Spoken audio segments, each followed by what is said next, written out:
So this next speaker is Steve Hammond. You might not know the name, but some of you, I'm sure, are very, very familiar with his work. Steve Hammond was part of the early Scottish computer games industry, and he wrote extensive story for Hired Guns and the background of that, as well as the manual for uni races. He was also a co-writer of the original Grand Theft Auto. Now, I don't play computer games, but even I know that one, so, you know. Another claim to fame is he directed Britain's first Star Trek fan film, Intrepid. He took a short decade-and-a-half break from games to work in the aerospace industry, coding instrument control software in the engineering department. However, he's gone to something that he loves a wee bit more, I suspect, yes? Steve now works as a writer. He's got a couple of science fiction novels in the works. He's been interested in UFOs since the mid-1970s. He wrote the Scottish UFO Casebook after trawling through tens of thousands of archived documents. Copies are available from Steve's very hand there. And his talk for us this afternoon is Where Do Aliens Come From? Ladies and gentlemen, Steve Hammond.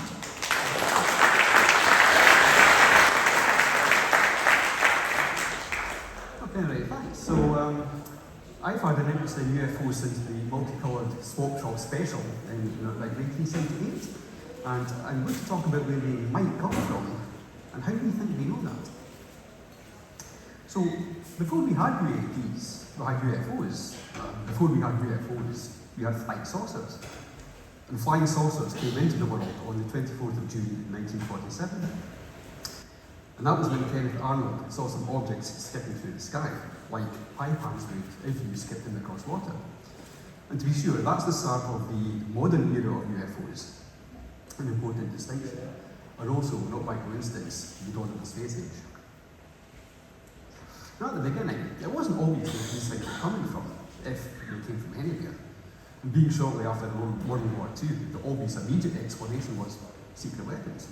Well, secret weapons from where? Now, before I get into the alien aspect, this isn't speculation, or at least most of it isn't. It's not about where they are really from. It's what people, at one time or another, have actually made claims for.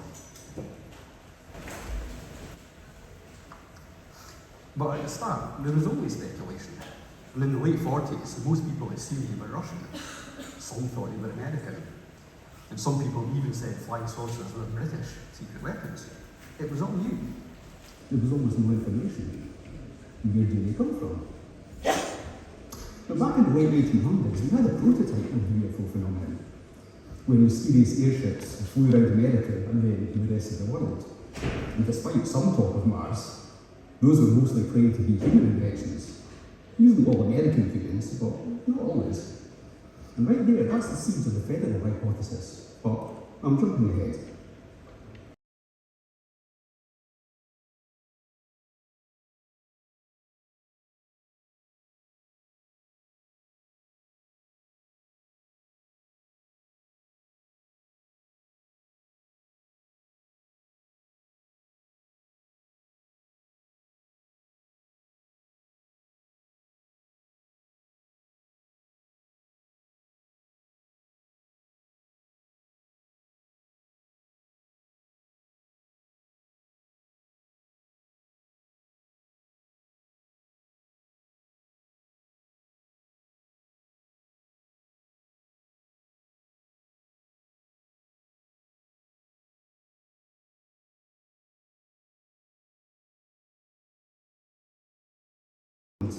Maybe they were from the oceans, and some theorised that they were creation in the future, and some that saucers were actual creatures, the space critter theory.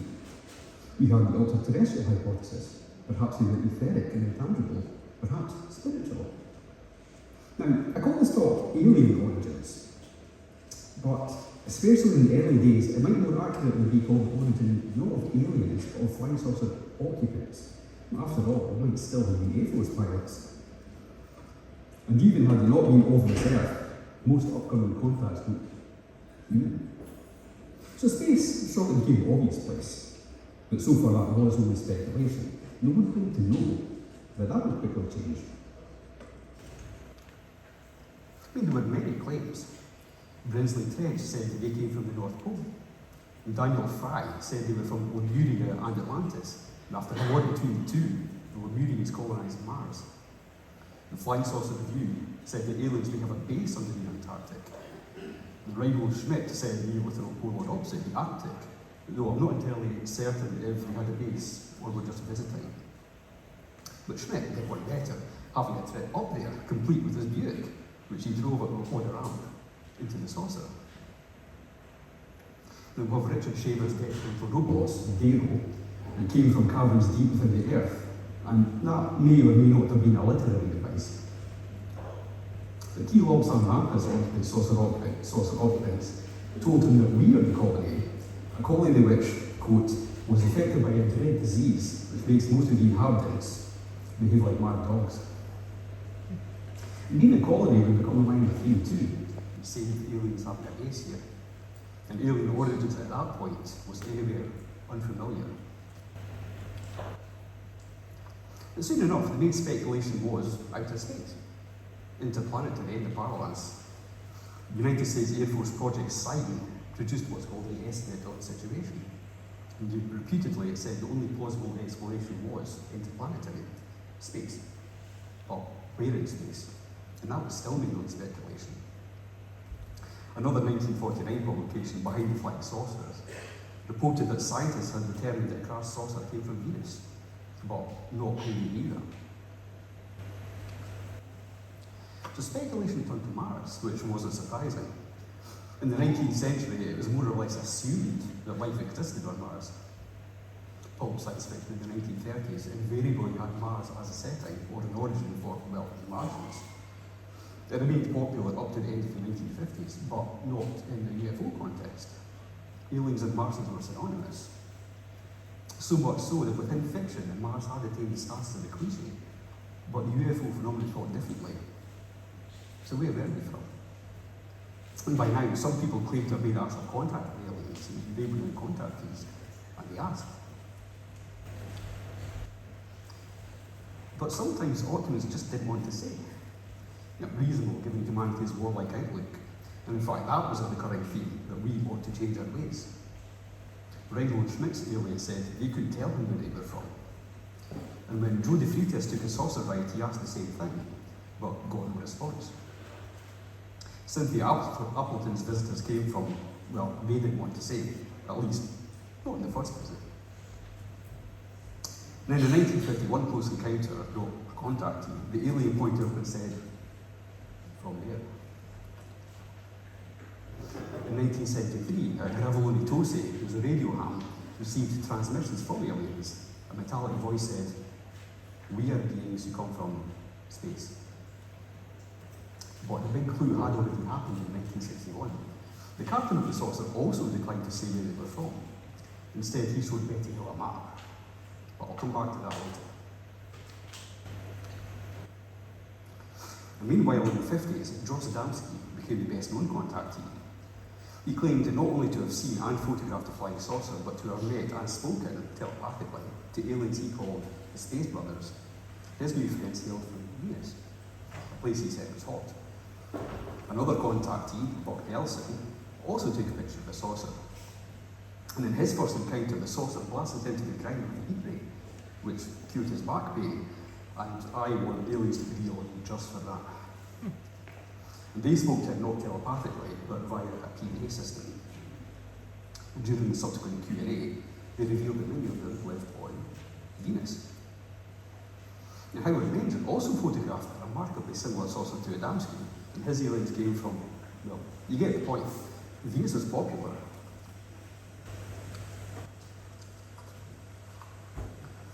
Well, the aliens mostly left the moon alone in these accounts. None originated there. That seemed to be mostly speculation in the 18th century, but not connected with flying saucers. The moon wasn't an origin, it was a stopping point. T. Lobsang Rampa was told they had a base on the far side of the moon. Buck Nelson was also told that the moon had some colonies, and then there was a theory that the moon was a spaceship. And that explained when orbit was so circular, which was otherwise hard to explain. But it would have had to be hollow, and it's easy to prove it's not. Now, Venus was really popular. Here's some examples. An encounter case from Brazil in the 60s told of the visitors coming from Venus, and like the American contactees, they came in peace. In Cynthia Appleton's second encounter, the visitors revealed that they came from Ghana's van. Now, Flying Saucer Review tells us that this is to be pronounced in a guttural German accent, which I'm not going to attempt. But Ghana's van isn't a planet, it's a country on Venus. They predicted that she would have a baby and warned her that the Russians had invented a radar. Now, Dino Kraspedon was another contactee with space brothers from Venus, and he ultimately became a self-proclaimed messiah and an actual terrorist. He backed the Brazilian right-wing dictatorship. And according to Flying Saucer Review, he intended recruiting the Venusians for help, not exactly a message of peace. And Dana Howard wrote in 1958 of the rumour that Nikola Tesla was a Venusian. And that's yet another recurring theme, that they were amongst us. But what of Venus itself? I mean, Mars seemed more favoured by scientists as a possible place for life, but contactees preferred Venus. And when spacecraft Mariner 2 made a flyby of Venus in 1962, and Soviet Venera probes landed on the surface, they spoiled the fun. Adamski was right, Venus was hot, but a little hotter than he meant. The rocky surface was 500 degrees centigrade. There was no jungle, no swamps, and nothing could survive there. Mariner 4 flew past Mars in 1965, and scientists were horrified by the unexpected result. Mars had craters, and that meant it was a dead world like the moon. So, what now? Well, Mars wasn't entirely left out. It was mentioned by Howard Menger, though his aliens had merely visited, also by Dino Kraspedon, again, who noted that Mars has two races, one fair and the other dark. And Cedric Allingham in 1954 claimed to encounter Martians in the north of Scotland in a spacecraft which, again, resembled Adamski's saucer. And again, they were men. Unlike the telepathic Venusians, they communicated by mind. However, his book, Flying Saucer from Mars, is long suspected of being a hoax, written by none other than Patrick Moore. Then there was Gary Wilcox, who had an encounter with men from Mars in 1964 while working in the field. In the 1974 alien abduction, Mars and Phobos were mentioned, but that was about it. Mars wasn't as popular as Venus. Indeed, Venus was so favoured that in 1967, Flying Saucer Review wrote that they could hardly think of any others from Mars. And as for Wilcox, well, the Venusians wanted us to mend their ways, his Martians wanted a bag of fertilizer as a souvenir. So collectively, the Venusians and their cousins looked and acted human, or at least better versions of humans. If you define better human as being what 1950s California thought of as being better. The Space Brothers were against atomic war, reckoning the planet, and cautioned that we best change our ways and live in harmony with nature. You can't really argue with that. Though it's hard not to notice that they passed as a certain kind of human, blonde, blue-eyed, and white. They looked like us. Some of us look like them. And they had already been here. And George Wynne Williams had called some of those living amongst us as apples in what seemed like a biblical holiday. Some of us, Earth people, were really from out there.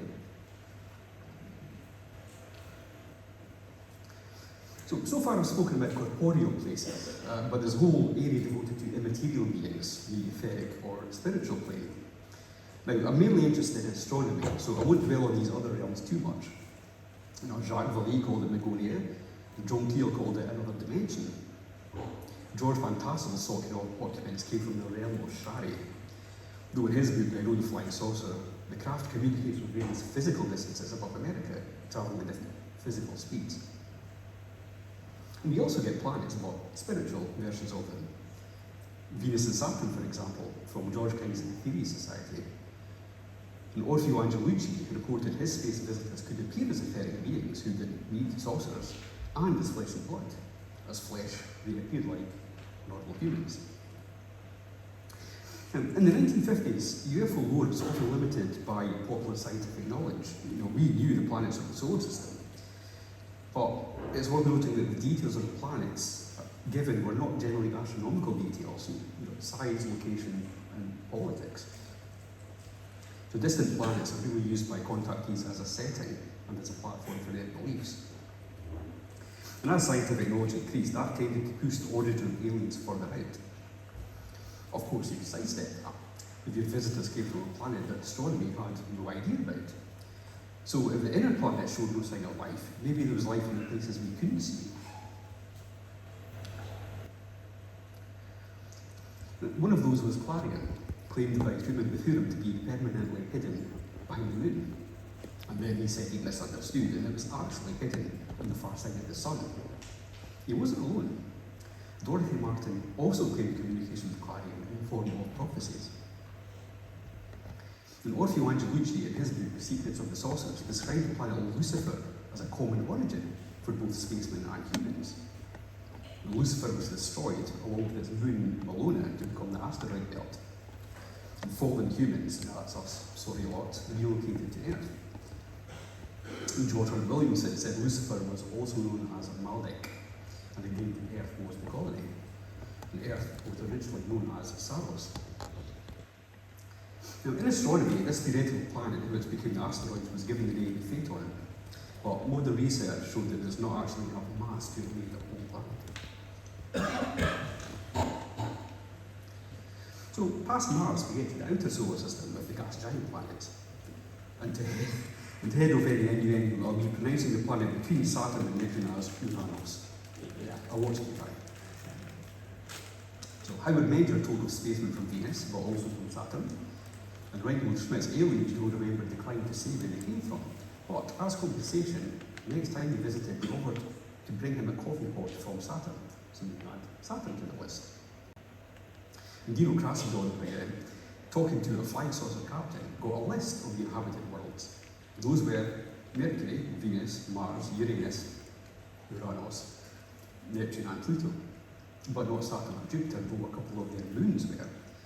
The surface of Saturn, he said, is covered in craters because it has no atmosphere. And in a Venezuelan encounter, Crucifix and Epsilon orbited Saturn, which makes them ordinary moons. So that's our own star system. But there's plenty of stars out there.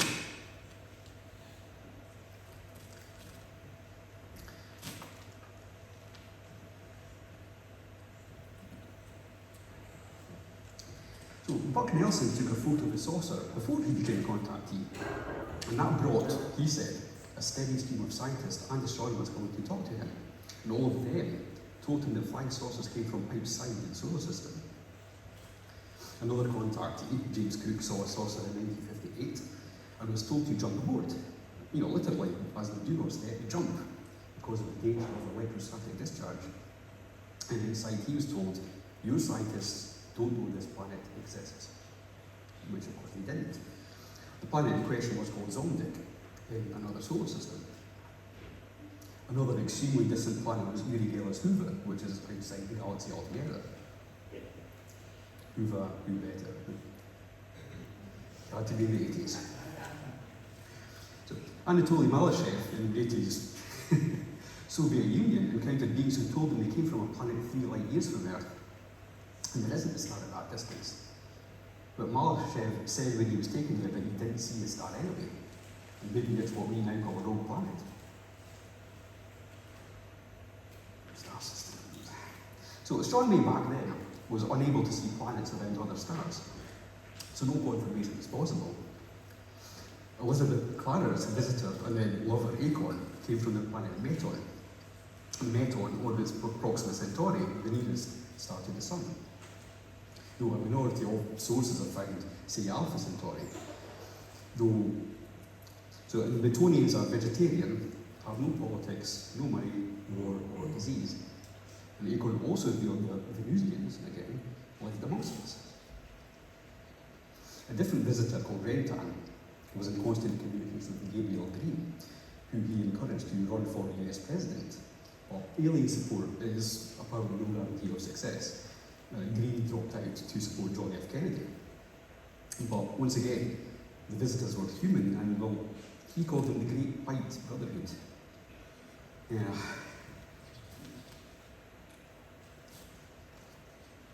It wasn't only star systems. Any kind of astronomical object could be an origin, but only really as far as popular science was widely known. In the 70s, the public wasn't familiar with black holes. No aliens came from wormholes or from quasars. The aliens could come from a neighbouring galaxy. The third galaxy was one example. The other side of our own galaxy was another. And it's worth noting that, especially in older science fiction, galaxies were often confused with solar systems, same for the wider public. So aliens could come from a galaxy, or they could come from the constellation, which only really tells us a rough direction, not a distance. Orion, Coma Berenices, or Cassiopeia, for instance, but mainly they came from planets. For example, Billy Meier's girlfriend, Semyazi, came from a planet called Pleiadian, and that was in the Pleiades star cluster.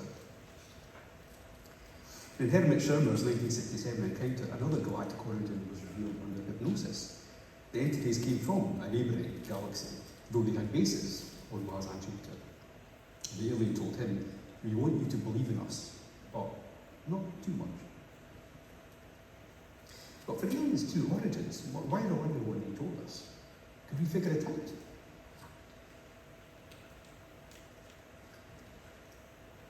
So, in the early 1970s, Scottish astronomer Duncan Lunan became interested in long-delayed echoes. Now, these are radio waves broadcast from Earth. And after a few seconds, there would be an echo as if they had reflected from something, but there was nothing to reflect from. Bouncing off the moon would take 3 seconds. That wouldn't be mysterious. But these delays varied, apparently randomly, to as much as 15 seconds. And back in 1928, some Norwegian researchers experimentally sent radio pulses into space. They recorded the delays but had no explanation. And years later, Professor Ron Bracewell wondered if the echoes weren't really echoes at all. Maybe they were retransmissions. They came back in the same frequency after all, without any of the frequency shifting you'd expect had they bounced off a moving object. So something, say an ancient alien probe, recorded the radio pulses and sent them back after the delay of its choosing. And in 1972, Duncan Lunan plotted these delays in a chart and said he cracked the code.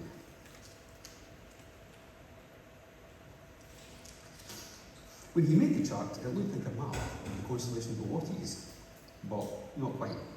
One of the dots didn't correspond to any star. It was in the wrong place.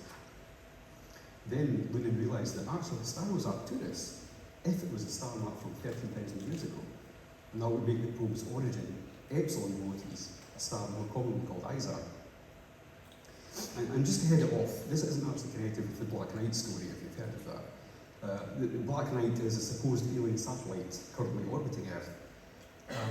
But that appears to be a mashup of this and several other stories, including a radar contact of a satellite by NORAD in 1954, before there were any human satellites. So, the echoes contain information about the probe itself, and Lunan later wrote up the analysis in a 1973 book, Man and the Stars. And he later retracted the analysis before retracting the retraction in 1988. And right at the end of his book, he dropped another possible origin with little explanation, the Sum Delta Pavonis. So, like that. And that's an example of scientific, as far as it goes, figuring out rather than being explicitly told. So, another deduction came in 1965. An ongoing contact with a group of researchers in Spain. The aliens were called Umites and came from a planet called Iuma. And they never explicitly said where it was, but gave its distance as 14.6 light years. And unlike that invisible star 3 light years away, this one was tracked down. The researchers were able to identify it as star Wolf 424. And that's from German astronomer Max Wolf's star catalogue, and it's actually a double star. It's also known as Gliese 473. The Umites had apparently detected us in 1934 and came looking. But mostly though, they communicated via UMO reports, which arrived in the post. Now, usually for aliens, these contain scientific data and information about the Umites' homeworld. It was at least superficially in the language of science. But in those messages, the Umites were very different from the Space Brothers. remarkably, they cautioned against humanity adopting their beliefs, science, and economic ideas. And a slight digression here, we've already mentioned Rule 424. Another star from that catalogue is Rule 359, and you might recognise that if you're checking off, which I obviously wouldn't. Yeah, it's a real star. But there is a UFO connection. In Project Sign, in 1949, the US Air Force identified Rule 359 as the nearest star likely to have habitable planets. They called it eligible. They gave an example of travel time somewhere at that light. Now, I do find that slightly odd, since at 8 light years, it's twice as far as Alpha Centauri.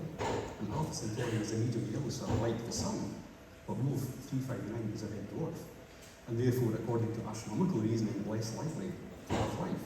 So, I wonder if there was some other reason the Air Force chose that as an example. What do they know that we still don't? But by far the most important star in all of ufology is Hipparchus 15330,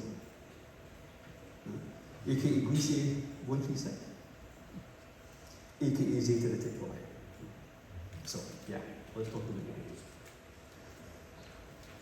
So, Zeta Reticuli is actually a pair of stars, Zeta 1 and 2 Reticuli. It's a wide binary.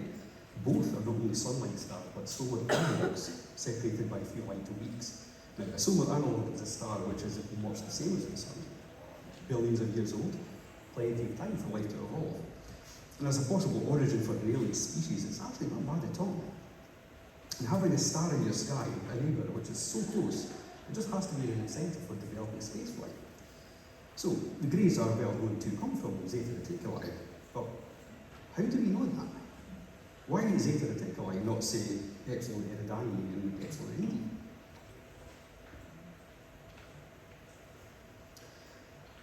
So let's return to 1961 and catch up with Betty and Barney Hill. Now, on September the 16th, they were taken aboard a UFO, and the whole experience included 2 hours of missing time. A couple of years later, hypnotic regression filled in the gap. It's a classic case, so I won't go into too much detail, except for the astronomical part. And during the tour of the craft, Betty asked the leader where they came from, and he showed her a map. It was a kind of 3D projection. And then he asked her if she could point out the sun, and of course she couldn't. And if she couldn't, then there was no reason for him to show her where they came from on that same map. But during the hypnotic regression, she drew the map, instructed only to draw it if she could remember it correctly. The alien homeworld was on that map, but it didn't have labels.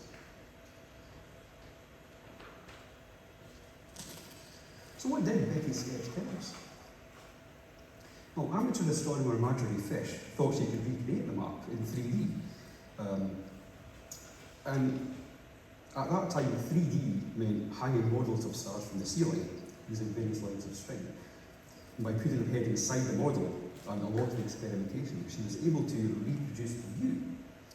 And the most prominent stars in the Fish map, the 2 in the foreground, were Zeta Reticuli 1 and 2. Now, a little known fact is Fish's other role in the Hill case. He sculpted the heads of the aliens, according to Betty Hill's descriptions. You can see that in the photo. Greys from Zeta Reticuli, or at least proto-greys. Little more came from here. If in fact the Hill's aliens were indeed greys, and Zeta Reticuli was indeed the origin. Now, it said Epsilon Eridani and Epsilon Indi as an alternative, and it didn't pick those by accident. Because what's less well known is that Fish's map wasn't the only interpretation. Charles Atterberg computed his own map, and it matched all 26 stars of Betty's sketch, not just the 15 of the Hill map. And at the time, there was debate over which one made more sense. The thick lines were trade routes, the dashed lines expedition routes. Did they all join up logically? Did the expedition routes make sense? And Fish included only stars which were specifically like the Sun. Atterberg included any kind. But in any case, sides are picked. Ufologist Sergeant Friedman appeared on NBC TV in 1975 alongside Betty Hill, and he endorsed and promoted the Fish version. Zeta Reticuli stuck.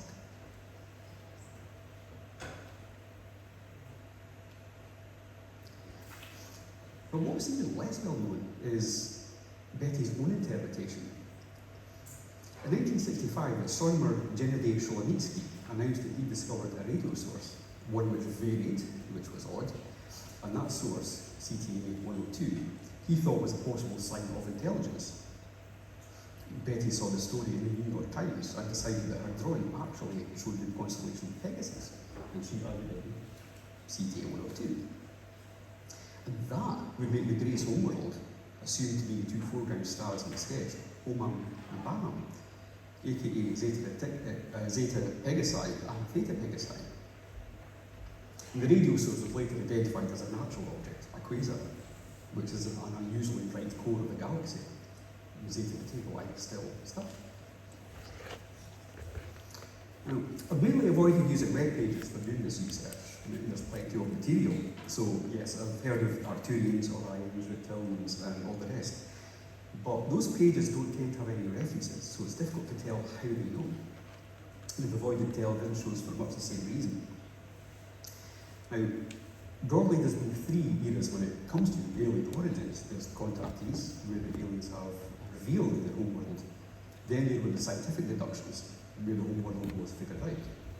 And after that came a new era, the era of alien origins via governmental leaks. I mention research for a reason, because at this point information gets decidedly murky.